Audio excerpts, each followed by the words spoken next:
Thank you, Kuya Mark. Kuya ko. Thank you. You may now take your seats. Good afternoon. Good afternoon, Papa. Good afternoon, everyone. Good afternoon. I'm very pleased to be here in front of you. My heart is full, no? Because I've seen an ocean of businessmen who will be our partner for the implementation, the first 1,000 days here in Cebu, especially with the Chamber of Commerce and Industry, and of course other members of the Philippine Eagles, no? The Fraternal Order of Eagles, Philippine Eagles. Okay, no? So anyway, I won't mention na lang the people in the presidential table because they've been aptly introduced earlier to manage our time also, no? I'm tasked to share with you what is the first 1,000 days program, the Tutong Kainan, as well as the Tutong Kainan Dietary Supplementation Program, which will be our flagship program. I'm very happy because of course, nag-carry or may nag-carry na sa first 1,000 days, and that's the Philippine Eagle. But if you give a round of applause to our partners, the Philippine Eagle, we are looking forward for a brighter future for our next generation, no? Because that I will emphasize later. So my task this afternoon is to share with you the first 1,000 days program, no? And this launching of the first 1,000 days, as well as we took this as an opportunity also to conduct the regional launching of the Tutong Kainan Dietary Supplementation Program 2024 implementation. Next slide. Okay, so I'll have three major topics to share with you this afternoon. Of course, a brief on what is the first 1,000 days, the Tutong Kainan Dietary Supplementation Program, which we will be working together and starting to implement. I'm very pleased with that. And of course, let me introduce to you the scaling up nutrition and the role of the business sector. Okay, so in the first slide, the first 1,000 days, first 1,000 days program. This is, but before that, let me introduce my agency for others. But of course, our president is very much aware of this organization or institution, as they already have us. The Fraternal Eagle has signed the memorandum of agreement already. But for the sake of our other partners and potential partners, and of course our beneficiaries. Let me introduce my agency. This is the National Nutrition Council, the highest policy-making and coordinating body for nutrition in the country. This is composed of 10 government agencies and 3 private sector representatives appointed by the President of the Republic for a 2-year term. And that's our mandate, PD 491. Our mandates is we have 4 major mandates. Number 1 is formulation of policies, food and nutrition policies and strategies that would address the problem of malnutrition in the country. Second, we coordinate the national food and nutrition programs. So tamang-tama yun because all the programs implemented by any other agencies that's our mandate to coordinate all of them. And of course, this Tutong Kainan with the Fraternal Eagles and other programs such as the Helen Keller or those involved in vitamin A programs, so kanak sila included. Of course, coordinate the funds for nutrition and call on any government instrumentality for assistance. Those are the 4 major mandates when we were organized in 1974, 50 years ago. Because that's the start of the program, no? So as the years pass by, the next slide, we have additional mandates. One is formulation and coordination of the National Salt Ionization Program or the ASIN law. And another is, of course, because there are many sectors or government agencies implementing the feeding program, it is also our task to ensure that the information system is being managed. So we create the National Nutrition Information System, including the program implemented by DepEd for the school-age children, implemented by the daycare, for the daycare children by DSWD, and of course for our pregnant women, which is principally right now implemented by the National Nutrition Council with the local government agencies. And right now, in addition to that, is the Philippine Eagle. Again, a round of applause. This is the very first major organization bannering the first 1,000 days program. Thank you very much. No? And lastly, coordinate the implementation of RA 11148 or the Kalusugan at Nutrisyon ng Magnanay Act, as mentioned by our National President earlier. So that's the latest mandate given to us by the former President si Kanang Duterte, no? So before he leave the office. So our major programs and project, of course, the banner program that the national government is implementing, the Tutok Kainan Dietary Supplementation Program. Of course, our annual monitoring and evaluation of the program implementation done by the different local government unit. This is an institutionalized activity to ensure that the program is running at the different local government unit level. We also is responsible, the National Nutrition Council is responsible for the Operation Timbang Plus. This is the annual weighing of our and high taking of our children. To look into or to make the state of nutrition of the country, starting with the barangay, as well as down to the city, municipality, provincial, regional, and the national level. We also coordinate the implementation of the Nutrition Month. I know you're all familiar because during our younger years, di ba, mga nutrition month na yun kada July, so that's the time where parang na-hype, institutionalized the nutrition month celebration.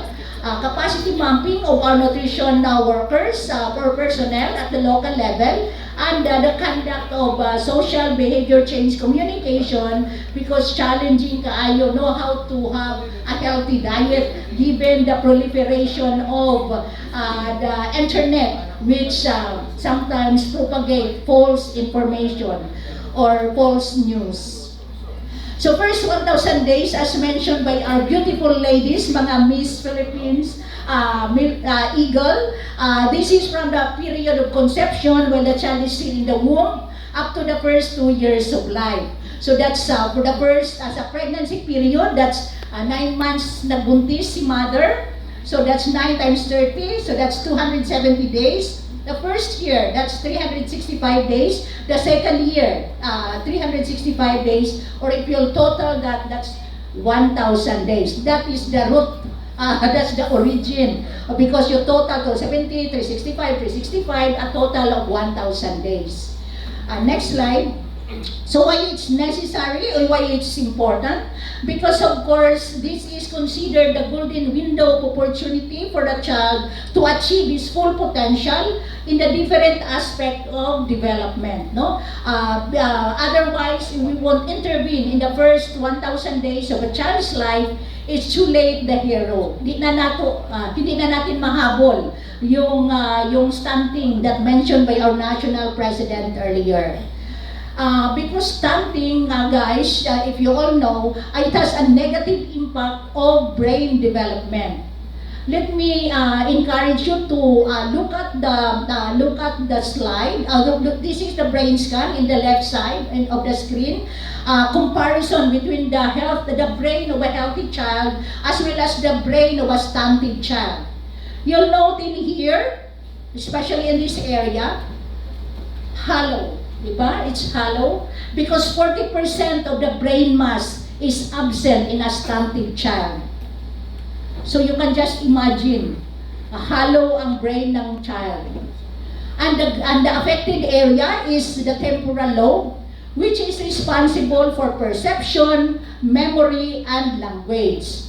So of course, sa bata pa, dihado na ang bata at the early start. Because how can he or she comprehend what I am talking or the teacher's instructions or discussion in class. Because she cannot manage because the brain is hollow, wala may mag-process sa information. So ingon ana siya ka ang negative impact. And note also that of course stunting rate is unacceptable for a middle income country like the Philippines. Why? Because if you'll note the comparative heights among ASEAN countries, we are second in terms of stunting, second only to Indonesia. And you'll note in here, we are in the top 10. We are second in terms of shortest in the ASEAN region. We are ninth in terms of our global stunting burden. And we are 10th in terms of our wasting, kaning bukog og panit. By the way, stunting mauni ang putot, no? Katong sa to below 5 feet, PFF, no? So kana siya. And as mentioned also earlier, one in 3 children, no? You'll note also that there's an improvement in terms of our stunting. However, its improvement is very slow. Hinay kaayo ang atong pag-reduce sa ato ang mga malnutrition statistics. So that's why I'm very happy, and of course this is a very momentous event because now we have the private sector, the Philippine Eagle, who is bringing the flag of the stunting and malnutrition issues that would propagate the whole nation together with our advocacy using the beauties of our Miss Philippine Eagle, Miss Philippines, no? Eagle, that's very good kaayo, no? Madalang yun ang ato mga issues.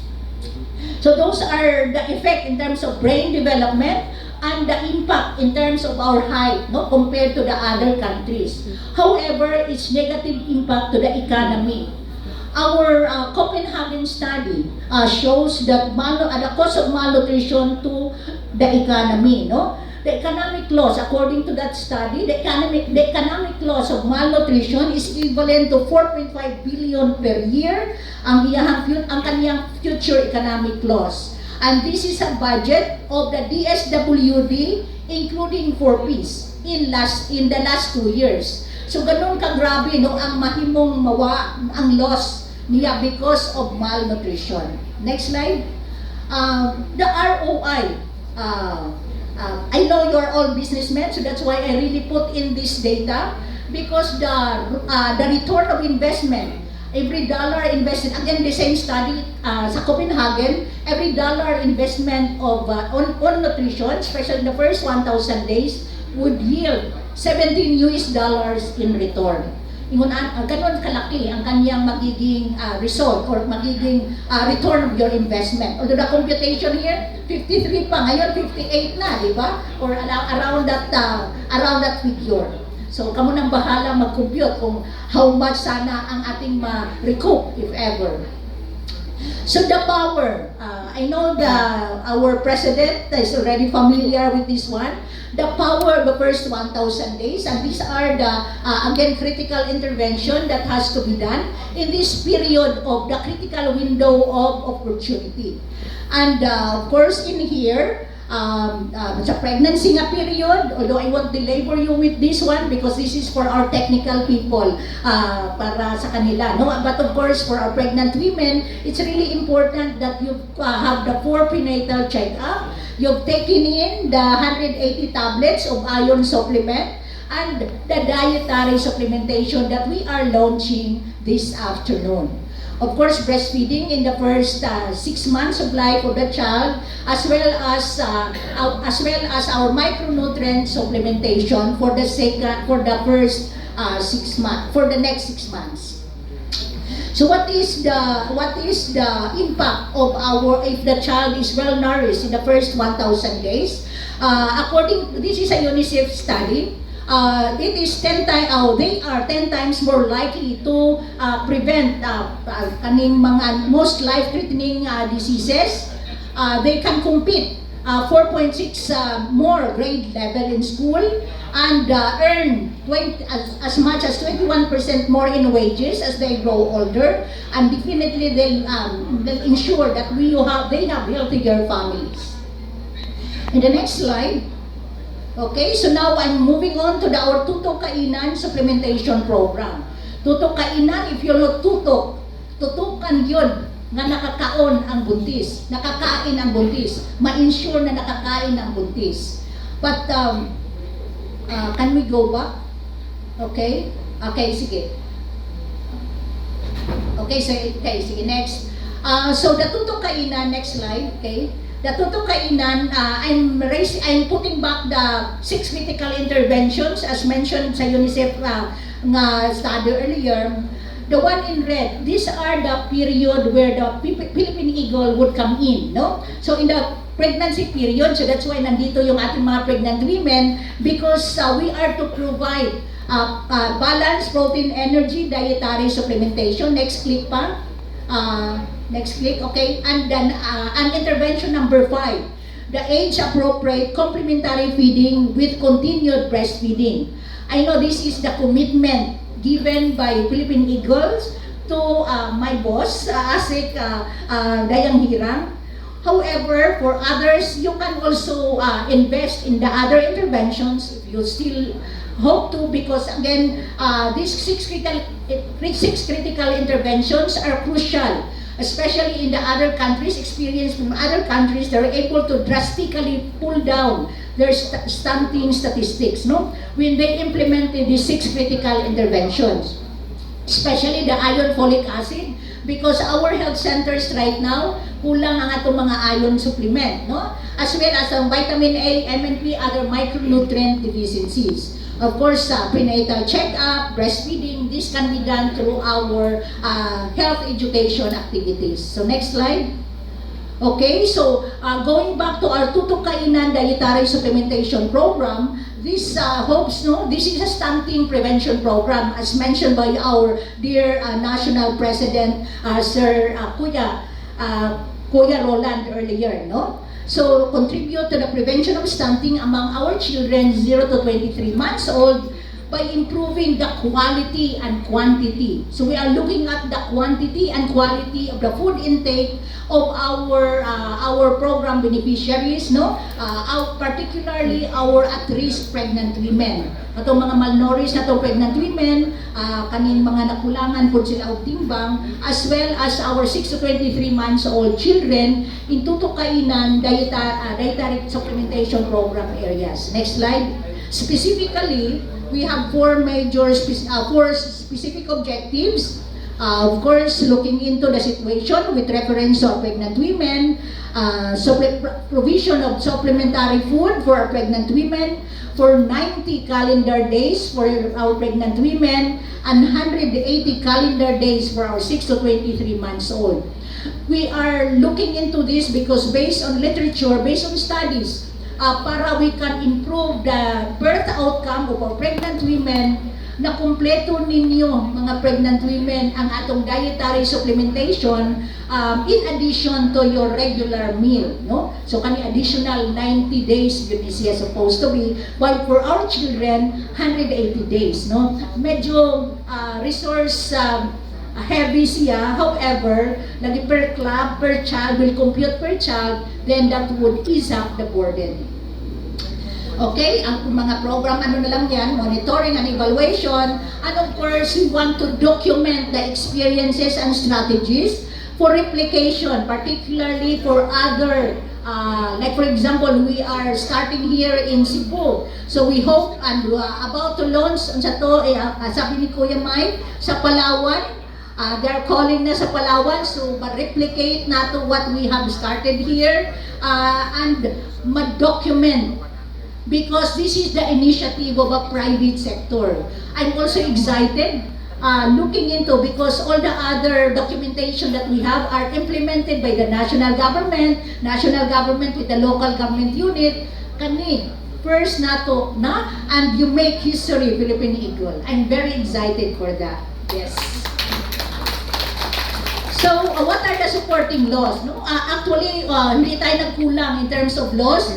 Ito ang mga laws governing the Tutok Kainan Dietary Supplementation Program. I won't belabor you with that, kay basta daghan yun yung mga legal basis, no? Of course, PD 922 and 929, of course, the Kalusugan at Nutrition, maong yun ay atong banner, Kalusugan at Nutrition na Magnanay Act, Bayanihan Heal as One, because if you'll recall, this Tutukainan Dietary Supplementation Program started in during the COVID-19 pandemic, no? Para ma-reach out na to, because we are apprehensive that there would the stunting would deteriorate during this period.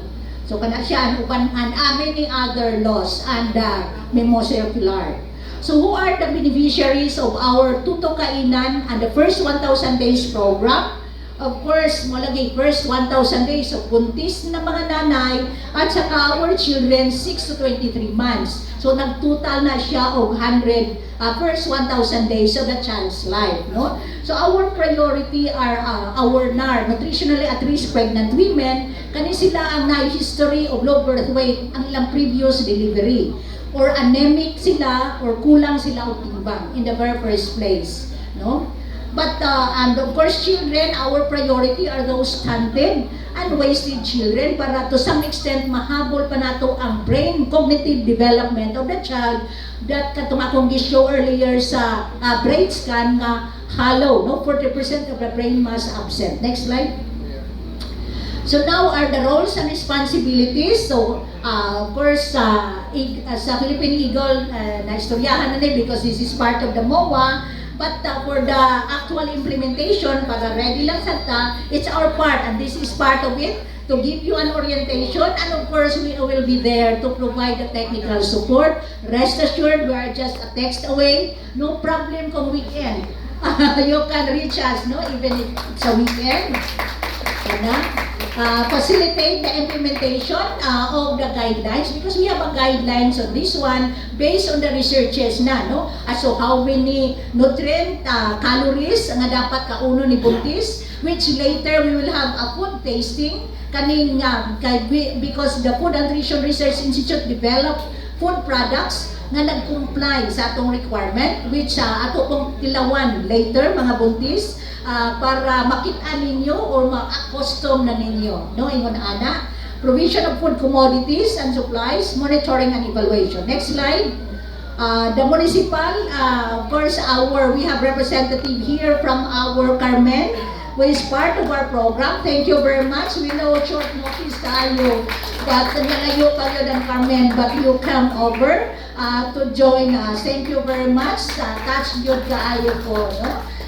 Okay, so kani ilaha memorize sa nila kagi-orient na nato sila. However, for the information of others, sila ang receive sa ato ang mga commodities, mag-inventory, because supply na kaya may financial, di ba? Kung mga businesses kutanan, ato yun ang i-monitor, no? So, ang delivered commodities, ma-ensure ang effective implementation, ma-orient, mag-social prep ang atong mga barangays, which is sa parihamig language. Of course, provide counterpart funding. Kaya dili man laging tanan, commodities man ang i-supply, but we are grateful because of the presence of our partner now, ato ang Philippine Eagle, who will provide the counterpart funding and reportorial actions. The role also of our barangay local government unit, no, naaginitan sa tagsa ka barangay based on the guidelines. Of course, sila, they are the one who manage the day-to-day operation of the program, mag-identify sa feeding site, no, sa pagkaon, because tutukainan. So we watch how the pregnant woman eat the food, na kumpleto niya. Because, guys, mga kami mga babae, kuan ka nang usahay kung imong anak, walay gikaon, mo pa-sacrifice man ta. Mo-sacrifice ang nanay, kay hatang sa anak. And this is, we don't want that to happen because ikaw man ang atong ma-ensure na kaunin mo ang imuhang allocation. So manang tutukan ka nga nagkaon. We watch nga nagkaon. So natay feeding center nga i-set up ideally. Of course, pagdala ng barangay nutrition committee, magdala kung sa inyo para mapundok, no, things like that. Ensure that the beneficiaries participate in the program. For example, kung maglisod o plite, pag-adto sa feeding center, then kuhaon sa barangay na transport para you can participate in the program, perform other complementary activities, kay alaman ka na rampan, ni mo gikaon. adtuon, di ba? So, napila yung mga programs nga ihatag to you sa atong mga pregnant women, and we are hopeful na naapoy counterpart ihatong ang Philippine Eagle para bugas ba, so we mentioned, as we discussed yesterday, basin bugas ba, nga na makaon po ng other members of the family, no? Kay otherwise, alkansi sa pag-adto, kay otherwise, naglaban na lang tanong, no? Ingon ana nga mga concept. However, the greater impact that we want to appreciate is the impact that will happen to the child para imong birth outcome will be improved, no? Healthier, taller, and brighter child ang imong i-deliver. Okay, so nya naman yung component nga Nutri-Text, so ma-ensure sad nga na-receive sa atong mga mothers ang atong mga Nutri-Text and provide real-time documentation or photos para sa atong reporting mechanism. Okay, and these are for the beneficiaries, no? Attend orientation, submit for collection of baseline. To monitor the program, we need to get your baseline data, midline data, and endline data. Sign a waiver, and of course, mga schedules mo follow. Next slide. Avail of the other services that will be provided. Ang mga knowledge nga inyong nakatunan, we hope inyong i-apply sa inyong pagbuntis, as well as sa inyong mga other children. Of course, may mga problema, you can tell your barangay nutrition scholar, barangay health worker, atong midwife, atong focal persons, atong mga personnel sa lungsod, no, sa health center, para maapas ba kay we don't want na ay break sa inyong pag-take in because it has impact man sa inyong kuan. Then cooperate with the program. Now, role and responsibility of the Philippine Eagle. So kanina, I think this, I faced the beneficiary earlier, but now I'll be facing our businessmen and members of the Philippine Eagle. Your principal role of the program, I only identified 4 major responsibilities. One is procurement of the food commodities for the dietary supplementation program to comply with the requirement based on the guidelines. I told Kuya Mike earlier or yesterday that it may be good for the Philippine Eagle to do the actual procurement, because if the fund will go to the government, it will pass through, it will go to the National Treasury, and it's really difficult to request it back. Then if the fund goes to the National Treasury, it will follow the procurement law. So mahirap, that's why we are delayed in implementation, because if the project costs million, public bidding. And in the average, public bidding will need 1 month before the commodities can be received by our beneficiaries. So murag masayang ang effort ba, madelay ta. That's why ang problem, wala pa nakasungkod, nanganak na lang. No, kay madelay man, no? I think that's our problem in our previous phases, no? Because we're unable to anticipate the delay in terms of procurement. So that's why I'm appealing for the Philippine Eagle will create a system so that you will procure yourselves, no? Para po transparency ba, because that's your fund. We'll just provide you guidance in terms of the actual flow. Second, support the conduct of complementary activities such as the food demonstration, because one of the gap that we've noted, the mom or the actual complementary food being provided is not that appropriate para sa bata, and we need also materials, no, para pag-demo. Kaya ato ang mga health personnel, they have problem in terms of the supply. They are willing to train, pero paano ang mga requirements, commodities nga kinahanglan na no? Nutri-Text, budget for Nutri-Text so that they can inform, no, mga load matters, no? So they can submit real-time report. Provide additional incentives to program beneficiaries to ensure their participation. Kaya mo lagi, want to rakatagan kagpan, kahuman mo uli na, lumurang, di kayo siya cost effective, no? So, hopefully, what the other, in Cebu City, for example, they tie up for that particular day, maghatag og additional rice, for example, para na ay ma-bring home ang beneficiaries, and sort of like that, no? And other, kay pregnant men, mga maternity packs, no, things like that. Mga little incentives just to motivate our program beneficiaries. Of course, I would also like you to advocate to our local chief executives, governors, mayors, barangay captains, to adopt the Tuto Kainan Dietary Supplementation Program, because you're businessmen, so you have strong voice to negotiate or to talk to the governors, mayors, and of course other public officials para they'll ma-sustain ang program, because until when man sila mag-supply, di ba? Donor fatigue later kung kanunay, because it's an expensive program. So next slide.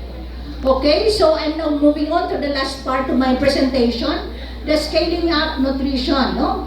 So scaling up nutrition, ladies and gentlemen, is a country-driven initiative led by 66 countries and 4 Indian states, collectively known as our Sun countries, that includes thousands of stakeholders across all societies, united with one mission, and that is to end all forms of malnutrition by 2030. Actually, this was launched in 2010 by the United Nations Secretary General, and the concept of the scaling up nutrition movement is the power of we, collaboration, and this is what we are doing. So that's why I'm putting this forward, para you also know what the scaling up movement global initiative has been doing, and the business sector is very thriving on that. Next slide.